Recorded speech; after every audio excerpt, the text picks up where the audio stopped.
बड़ी खुशी हो रही है आप सभी को यहाँ देखकर और ऐसे मुस्कुराते चेहरे हो कि सुबह सुबह बड़ा अच्छा लगता है।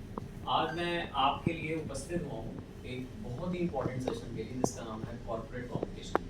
और कॉर्पोरेट कम्युनिकेशन क्यों होनी चाहिए, जिससे कि नेचुरली हमारे कॉन्फ्लिक्ट रेजोल्यूशन, कॉन्फ्लिक्ट्स का होना, प्रॉब्लम सॉल्विंग, ठीक है। और कम्युनिकेशन ठीक है, एक प्रोसेस है कि एक सेंडर जिसको हम इनकोडर कहते हैं उसको एक मैसेज भेजा जाता है रिसीवर एंड पे डिकोडर को, और एक बीच में इंपॉर्टेंट पॉइंट होता है जिसमें हम कंटेक्स्ट कहते हैं, एनवायरनमेंट। और आज यहाँ पर आप जितने उपस्थित हैं, आज मैं एक एनवायरनमेंट बना रहा हूँ कम्युनिकेशन का। कम्युनिकेशन खुद इटसेल्फ एक किसी भी ऑर्गेनाइजेशन के लिए एक लाइफ ब्लड है।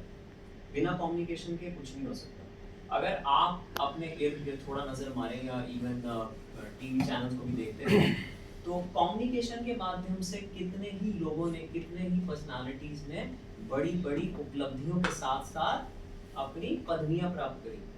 उसमें उनमें से एक हमारे माननीय प्रधानमंत्री जी भी है। वो कम्युनिकेशन, मेरा हिसाब ये कहता है, कम्युनिकेशन के माध्यम से आज वो इतनी ऊंची पदवी उन्होंने प्राप्त करी है। वैसे कम्युनिकेटर्स इतिहास में तो बहुत सारे रहे, लेकिन मैं अगर अपनी हिस्ट्री की बात करूँ भारत की, तो वहाँ पर तेनालीराम का नाम आपने सुना होगा, है ना। विदुर नीति सुनी होगी, चाणक्य, ये सभी कम्युनिकेटर्स भी थे, ऐसा नहीं है। और इन्होंने ये दर्शाया कि कम्युनिकेशन के माध्यम से हम एक प्लेस में या हम एक ऑर्गेनाइजेशन में हार्मनी ला सकते हैं, आपसी संगठित, जिसको हम टीम बिल्डिंग भी कहते हैं, ठीक है। मेरा नाम वैसे मनीष मित्रा है, मैं एक सर्टिफाइड ट्रेनर हूँ सॉफ्ट स्किल्स में, अमेरिकन टेसोल इंस्टीट्यूट से और London college of business sciences से।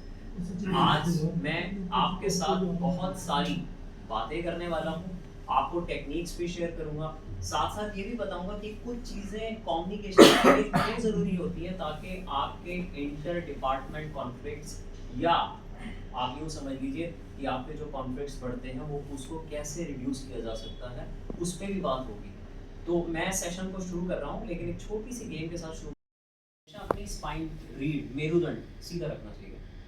स्पाइन सीधी रखने से आप एक्टिव रहते हैं, एंथुसियास्टिक रहते हैं, अपने वर्क के प्रति आपका फोकस भी अच्छा रहता है स्पाइन स्ट्रेट रखने से। जब आप स्पाइन को झुकाते हैं, आपको बता देता हूँ, उससे लेजीनेस आ सकती है, आपका फोकस टूट सकता है। समझ लेते हैं, थोड़ा सा बिहेवियर पार्ट भी समझेंगे।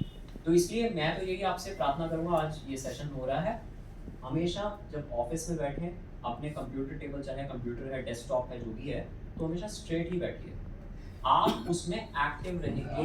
मैं आपको वैसे ही बता रहा हूँ, ये आपका सिटिंग पोजीशन। और ये कॉर्पोरेट कल्चर, अब मैं पर्टिकुलरली एमएनसी पे आ रहा हूँ। एमएनसी में बात ये frankly, very frankly I am sharing it, अगर आप यहाँ पर आज़ादी से कर लेते हो तो ये thanks to the top management. जबकि मैं कह रहा हूँ मल्टीनेशनल में बातें आप लोग अंदर से बहुत करते हो अपने दिलों के अंदर, अरे यार मैं वहाँ होता तो कितना अच्छा होता, अरे मैं यहाँ कर लेता। ऐसा नहीं हो सकता। अभी आपको बिहेवियर पैटर्न सीखना है, तभी आप अपने आप पहुंचेंगे, ऐसा नहीं होगा। भाइयों और बहनों, अगर आपने ध्यान से देखा हो, इसको हम कहते हैं higher pitch and lower pitch, जो कि कम्युनिकेटर जो होता है, जैसे मैं पब्लिक स्पीकर हूँ तो मैं इसका बहुत इस्तेमाल करता हूँ। मैं कभी पिच को हाई कर दूंगा, आप नोटिंग करते रहिएगा, अभी तो सेशन चल ही रहा है, फिर मैं एकदम नीचे कर दूंगा। तो ये स्पीकर्स या कम्युनिकेटर्स करते हैं। और आज अगर ये सेशन आप समझ पा रहे हैं धीरे धीरे, तो आप भी करने का प्रयास करिए, ठीक है। पे पहुंचना चाहते हैं, प्रेसिडेंट बनना चाहते हैं, वाइस प्रेसिडेंट बनना चाहते हैं, फाइनेंस हेड बनना चाहते हैं, मार्केटिंग हेड बनना चाहते हैं, सुन लीजिए पढ़ा हुआ ऊपर, spend more than 50% of your communication time listening। और वो टीम को भी अच्छा परफॉर्म करते हैं। चलिए यार, टीम मैनेजमेंट का तो नहीं चल रहा सेशन, टीम बिल्डिंग का नहीं चल रहा, लेकिन वो टीम बिल्डिंग बहुत अच्छा कर पाते हैं। और आपने ये बात देखी होगी, पर्टिकुलरली हायर लेवल्स पे, जो कोई प्रेसिडेंट लेवल हैं या सीनियर मैनेजर्स हैं, वो सुनते बहुत हैं। प्रॉब्लम्स तो आप ही लोग लेके आते हैं, सर वो मशीन हॉल्ड होगी, सर वो डाई नहीं चल रही, सर वहाँ सीएनसी मशीन में प्रॉब्लम आ गई है। तो वो जितना सुनते हैं, इसलिए वो हायर पोजीशन है। एक मैं हायर पोजीशन से मैं ये मत समझ लिया करो कि ठीक है चाचा भतीजावाद की बात मैं इस समय इस सेशन में नहीं कर रहा हूँ,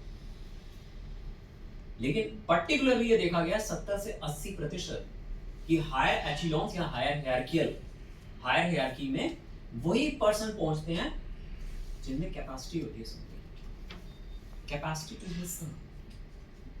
आप में अगर क्षमता है तो प्रॉब्लम भी सॉल्व आप अच्छी करोगे, बड़ा अजीब सा है, आप कम्युनिकेट भी अच्छा करोगे। क्योंकि गॉसिप्स क्या होता है, gossip is a humour basically, फिर ह्यूमर में कन्वर्ट हो जाता है। ये बात शायद मैडम ने सबसे पहले हाँ कर दी है।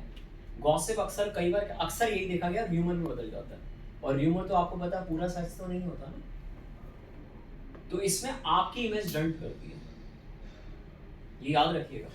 और ज़्यादा बातचीत करना, होना क्या चाहिए, होना तो ये चाहिए कि जो आपको काम दिया गया है, चाहे एचआर से रिलेटेड है, चाहे मार्केटिंग से रिलेटेड है, चाहे प्रोडक्शन से है, चाहे सीएनसी डिज़ाइनर हैं आप, तो आपका ध्यान उस काम में होना चाहिए।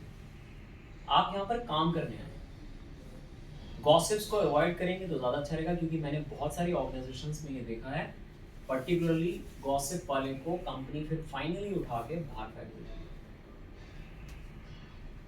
क्योंकि आज की डेट में कंपनीज इस बात को लाइक नहीं करती, उनको चाहिए काम करने वाला, उनको काम करने वाला चाहिए कि हाँ हमें काम दे रहा है, आप सैलरी ले लीजिए अपना जो हमने डिसाइड कर लिया। लेकिन गॉसिप्स करना ऑर्गेनाइजेशन में हित में एक्चुअली नहीं होता, क्योंकि कई बार गॉसिप्स उनकी ऑर्गेनाइजेशन की छवि को भी खराब करते हैं, दैट इज कॉल्ड, उनकी गुडविल को खराब कर देते हैं। तो लॉन्ग रन में कोई भी ओनर्स, कोई भी एमडीज एक्चुअली लाइक नहीं करते, तो थोड़ा ध्यान रखिएगा। नीचे चलते हैं एक एक